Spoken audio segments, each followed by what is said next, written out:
Assalamualaikum warahmatullahi wabarakatuh. Selamat pagi semuanya. Semoga di pagi hari ini kalian semuanya dalam keadaan sehat sehingga selalu tetap semangat dalam belajar. Sebelum pembelajaran kita mulai, marilah sama-sama kita membaca basmalah. Bismillahirrahmanirrahim. Berjumpa lagi dengan Ibu Yuni dalam pembelajaran ilmu pengetahuan sosial kelas 9. Sedangkan materi yang akan kita bahas yaitu pengembangan pusat-pusat keunggulan ekonomi untuk kesejahteraan masyarakat. Yang pertama, kita akan membahas tentang pusat-pusat keunggulan ekonomi. 2. Pengaruh pusat-pusat keunggulan ekonomi. Tujuan pembelajaran: peserta didik mampu menjelaskan pusat-pusat keunggulan ekonomi dengan tepat. Indonesia dianugerahi sumber daya alam yang sangat melimpah. Sumber daya alam tersebut berpotensi untuk dijadikan keunggulan dalam bidang ekonomi. Berbagai keunggulan tersebut merupakan peluang bagi bangsa Indonesia untuk mensejahterakan masyarakatnya. Nah, di sini diperlukan pengelolaan yang sangat tepat agar berbagai keunggulan yang dimiliki bangsa Indonesia tersebut mampu digunakan untuk kesejahteraan masyarakat. Nah, bisa kalian lihat di situ ada peta Indonesia, di mana di peta tersebut kita bisa melihat keunggulan dan potensi strategis masing-masing wilayah. Nah, bisa kalian lihat di daerah Sumatera. Di Sumatera di situ sentral produksi dan pengelolaan hasil bumi dan lumbung energi nasional. Di Jawa, yaitu sebagai pendorong industri dan jasa nasional. Pulau Kalimantan di situ pusat produksi dan pengelolaan hasil tambang dan lumbung energi nasional. Kemudian di Sulawesi. Nah, di situ kita bisa lihat keunggulannya yaitu pusat produksi dan pengelolaan hasil pertanian, perkebunan dan perikanan serta pertambangan nikel nasional. Kemudian di Bali dan Nusa Tenggara. Bali dan Nusa Tenggara di situ sebagai pintu gerbang kegiatan ekonomi pariwisata dan pendukung pangan nasional. Kemudian di Papua dan Maluku sebagai pusat pengembangan pangan, perikanan, energi, pertambangan nasional.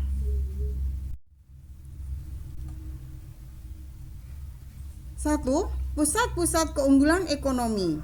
Keunggulan ekonomi di wilayah-wilayah Indonesia. Nah, bisa yang seperti Ibu gambarkan pada peta tersebut. 1. Papua di situ menghasilkan tambang berupa emas dan tembaga serta kayu. Maluku, hasil laut seperti ikan, garam, pasir serta nikel. Nusa Tenggara sebagai objek wisata seperti Pulau Komodo dan terumbu karang yang terbesar sepanjang laut. Kemudian di Sulawesi sebagai kegiatan perkebunan, pertanian, perikanan, dan minyak. Hasil utama dari perkebunan adalah kakao yang bisa digunakan untuk coklat. Kalimantan, perkebunan, pertambangan seperti minyak bumi, gas, batu bara. Kemudian Jawa dan Bali.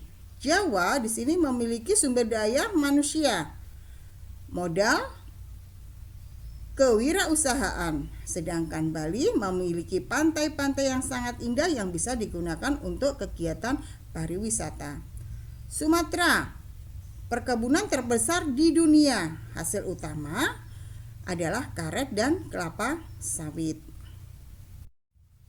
Nah, ini adalah contoh gambarnya, contoh gambar pusat keunggulan ekonomi di wilayah Kepulauan Maluku dan Papua. Nah, di situ Raja Ampat bisa digunakan sebagai kegiatan pariwisata, PT Freeport sebagai hasil tambang. Kemudian pusat keunggulan ekonomi di Pulau Jawa. Nah, itu bisa juga digunakan sebagai kegiatan pariwisata, Candi Borobudur. kemudian kain batik. Pusat keunggulan ekonomi di wilayah Kalimantan. Nah, bisa juga digunakan sebagai kegiatan pariwisata. Nah, di situ ada Pasar Apung. Nah, bisa digunakan sebagai kegiatan ekonomi. Kemudian hasil tambang berbentuk batu bara. Pusat keunggulan ekonomi di wilayah Sumatera. Nah, bisa juga kalian lihat di situ ada gambarnya. Hasil apa? Hasil tambang, kemudian perkebunan sawit yang ada di daerah Sumatera. Pusat keunggulan ekonomi di wilayah Bali dan Nusa Tenggara. Nah, Bali karena terkenal dengan pantainya yang sangat bagus, di situ ada Tanah Lot. Nah, diunggulkan sebagai kegiatan pariwisata. Juga Pulau Komodo. 2. Pengaruh pusat-pusat keunggulan ekonomi. Munculnya berbagai pusat keunggulan ekonomi di Indonesia memberikan pengaruh besar dalam berbagai bidang kehidupan. Nah, pengaruh tersebut dapat berdampak positif dan negatif bagi masyarakatnya. Adapun pengaruh dari munculnya pusat keunggulan ekonomi di Indonesia sebagai berikut. Yang pertama atau A di sini kegiatan migrasi penduduk. Setiap daerah memiliki karakteristik ruang dan sumber daya alam yang berbeda. Kondisi tersebut inilah yang menyebabkan tiap-tiap daerah memiliki keunggulan ekonomi yang berbeda-beda. Perbedaan keunggulan ekonomi yang dimiliki oleh setiap daerah mendorong terjadinya migrasi penduduk, di mana migrasi adalah perpindahan penduduk dari suatu tempat ke tempat lain. Nah, berdasarkan tujuannya, migrasi di sini dapat dibedakan menjadi 2. Yang pertama yaitu migrasi internasional dan yang kedua migrasi internasional. Upaya untuk mengatasi masalah kependudukan di sini pemerintah menggalakkan yang pertama yaitu program transmigrasi penduduk. 2. Persebaran pembangunan industri secara merata sampai ke seluruh daerah pelosok. 3. Meningkatkan pendapatan masyarakat desa melalui intensifikasi dan koperasi unit desa. 4. Pemerataan pembangunan sarana dan prasarana pendidikan serta kesehatan. 5. Pembangunan infrastruktur berupa apa? Jembatan, jalan, telekomunikasi, dan listrik. B. Transportasi. Sarana transportasi di sini dapat berkaitan erat dengan pusat-pusat keunggulan ekonomi. Kegiatan yang dilakukan oleh pelaku usaha tidak akan berjalan tanpa adanya sarana dan prasarana transportasi yang sangat baik. Dengan ketersediaannya sarana transportasi, interaksi antar daerah akan mudah tercapai. Kondisi ini akan semakin mendorong pertumbuhan ekonomi di Indonesia. Sarana transportasi dapat dibagi menjadi 3. Apa aja? Transportasi darat, laut, dan udara. C. Lembaga pemberdayaan masyarakat. Keberadaan pusat keunggulan ekonomi mendorong munculnya lembaga pemberdayaan masyarakat di daerah sekitar. Lembaga tersebut dibentuk oleh perusahaan-perusahaan yang muncul di daerah sekitar. Tujuannya dibentuk lembaga tersebut adalah untuk meningkatkan kesejahteraan masyarakat. Contohnya di situ dibentuk sebuah lembaga LPMAK. Apa? Masyarakat Amungme dan Kamoro. Di sini merupakan sebuah lembaga nirlaba yang mengelola dana kemitraan dari PT Freeport. D. Pendidikan. Berbagai perusahaan besar di Indonesia yang mengelola pusat-pusat keunggulan ekonomi membutuhkan tenaga-tenaga ahli terampil. Oleh karena itu, perusahaan tersebut menetapkan standar pendidikan bagi para pekerjanya. pemerintah dapat mengambil kebijakan untuk meningkatkan mutu pendidikan. Apa saja kebijakan yang harus diambil pemerintah untuk meningkatkan mutu pendidikan? Nah, yang pertama yaitu meningkatkan kualitas guru dengan cara melalui pelatihan. Yang kedua, menyempurnakan kurikulum sesuai perkembangan zaman. 3. Menggalakkan program wajib belajar 12 tahun.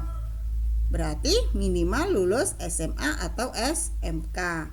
4. Menyediakan biaya siswa bagi siswa yang berprestasi, khususnya siswa yang berprestasi tersebut khusus siswa yang kurang mampu. 5. Meningkatkan kualitas serta jumlah sarana dan prasarana pendidikan, khususnya di daerah pelosok. 6. Memberdayakan Balai Pelatihan Kerja atau BLK untuk meningkatkan kemampuan atau kualitas keterampilan. 7. Bisa mendorong masyarakat mampu dan lembaga atau badan usaha untuk menjadi orang tua asuh, khususnya bagi anak-anak yang kurang mampu. Pekerjaan. Pengaruh utama tumbuhnya pusat-pusat keunggulan ekonomi adalah meningkatnya lapangan kerja bagi masyarakat. Kondisi ini memberikan dampak positif bagi masyarakat Indonesia. Dampak tersebut yaitu bisa mengakibatkan pengangguran mengalami pengurangan dan bisa meningkatkan kesejahteraan masyarakatnya. Nah, demikian tadi anak-anakku semuanya pembelajaran kita pada pagi hari ini. Untuk tugas kalian di rumah, kalian bisa mengerjakan soal isai dari nomor 1 sampai dengan nomor 4. Kalian tulis jawabannya saja. Kemudian kalian upload di penilaian pengetahuan. Ingat ya, batas mengerjakan sampai dengan jam 1 atau jam 13. Nah, untuk mengakhiri kegiatan kita pada pagi hari ini, marilah kita tutup dengan bacaan hamdalah. Alhamdulillahirabbil alamin. Assalamualaikum warahmatullahi wabarakatuh.